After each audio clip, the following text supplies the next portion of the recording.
I needed this psalm this morning. I needed the message that it brings to us today. I look at my life and I look out at many of yours. And friends, these are difficult times. Turbulent. Trying. It seems that our culture's anxiety level vacillates between extreme and excessive. Where we used to worry about the future, now we worry about what is. I heard this quote this week that said, "In times such as these, it's enough to make us lose faith." It is my hope this morning, friends, that I can tweak that quote to read, "In times such as these, it's enough to make us find faith." So we turn to the 121st chapter of Psalm. And this psalm starts in an all too familiar place. That when the writer was facing times of trouble, he began looking every place except the right place. Ever been there? I know I have. It reads as if he tried everything but not the right thing. He asked every person but not the right person. I love the Living Bible translation as this psalm begins. It says this: "Shall I look to the mountain gods for help?" It continues, "No. My help is from Jehovah, who makes the mountains." Our common denominator with the psalmist is that we do share trials, troubles, and tribulations. And the psalmist outlines three promises from God as foundations of our faith in times such as these. Quickly, they are first, that God is our provider. The Lord is our provider, the ultimate and consummate source of the help we so desperately seek. The psalmist continues in the third verse with these words: "The Lord will not let your foot be moved." The word for move literally means to slip or fall. God provides the security in knowing we might stagger, we might sway, we might even stumble, but we will not fall. Even as a young child, I remember taking naps in my parents' bedroom. And I remember in that bedroom, even as a small child, just learning my letters and kind of putting words together. They had a very small plaque on the wall. It was unusual font. It wasn't your typical letters. And I thought for many years that it read, "God never falls." Now, even as a young kid, I thought that was kind of weird. Does it have sneakers on or something?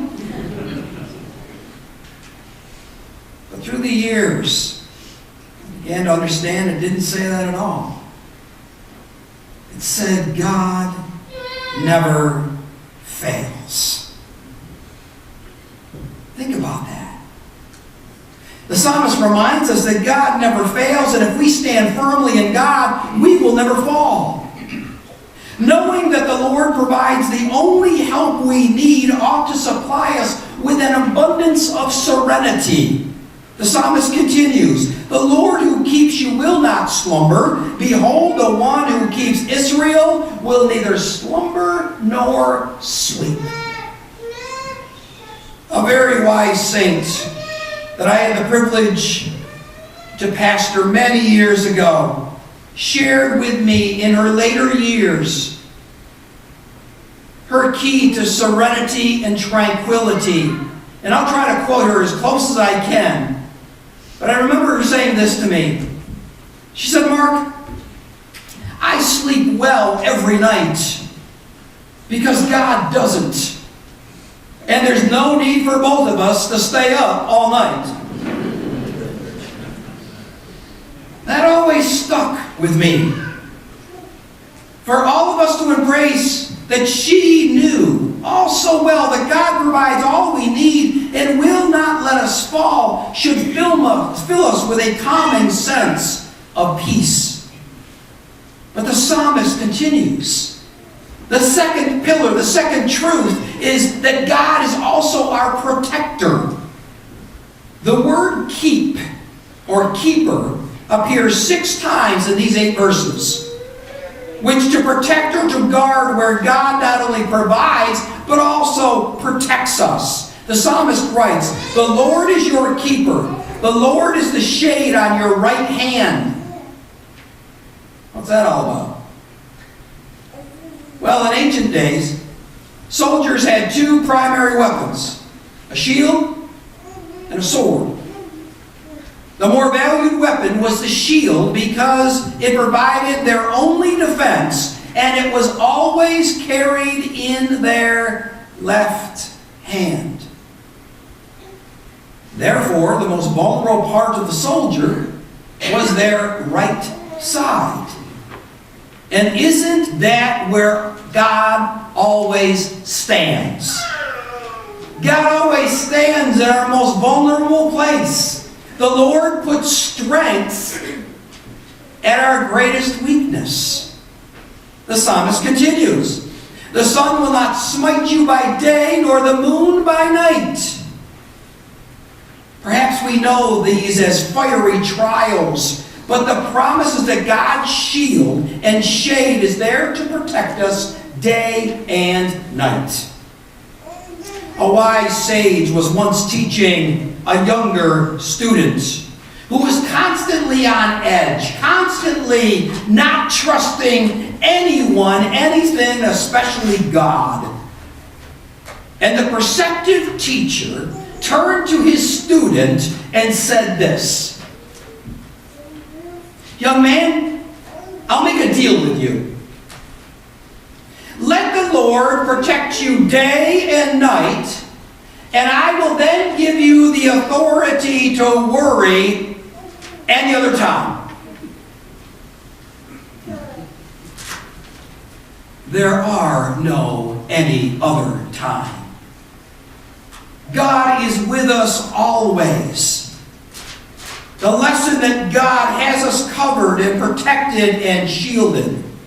And since God's love knows no bounds, God goes beyond providing and protecting and promises, thirdly, to be our preserver. A higher level of protection. The psalmist writes, the Lord will keep you from all evil and will keep your life. Now, if you get anything out of this reflection, please get this. In the Hebrew, the evil the psalmist refers to is not the evil done to us, but rather the evil done by us. That is an altogether different understanding from what appears to be implied. The promise is to keep our lives free from the evil we create. But the promise continues. The psalm ends with these words. The Lord will keep your going out and your coming in from this time and forevermore. Friends, this is one of the greatest statements of eternal security found in the entire Holy Bible. To know that God will be faithful to the end and beyond. I end with this. Before we celebrate, I end with a Lenten challenge. I want to challenge all of us to understand that whenever we lack, God provides. Whenever we feel attacked, God will protect. Whenever fears overcome us, God will preserve us. And my challenge to myself and to all gathered here this morning is this. 5 weeks from now, I make you one guarantee. 5 weeks from this morning, we will all stand and our first hymn will be, Christ the Lord has risen today. You can bank on it. But over the next 5 weeks, I want to challenge you with Psalm 121. It's found as an insert in your bulletin. And I want to challenge you for the next 35 days to read this psalm daily. Put it in a place where you can see it. It might be on your phone, it can be wherever it is, but put it in a place that you can see it. To understand that as we move through Lent, the glory of Easter, that God is our provider, God is our protector, that God is our preserver of our life. And I want to join you in the next 5 weeks to really meditate on this psalm. Read it from just different translations if it helps.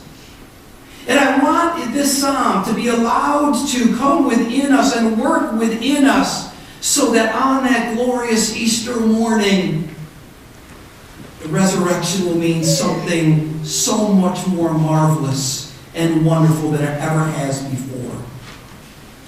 I want you to join with me for the next 35 days to put Psalm 121 in front of us. Memorize it.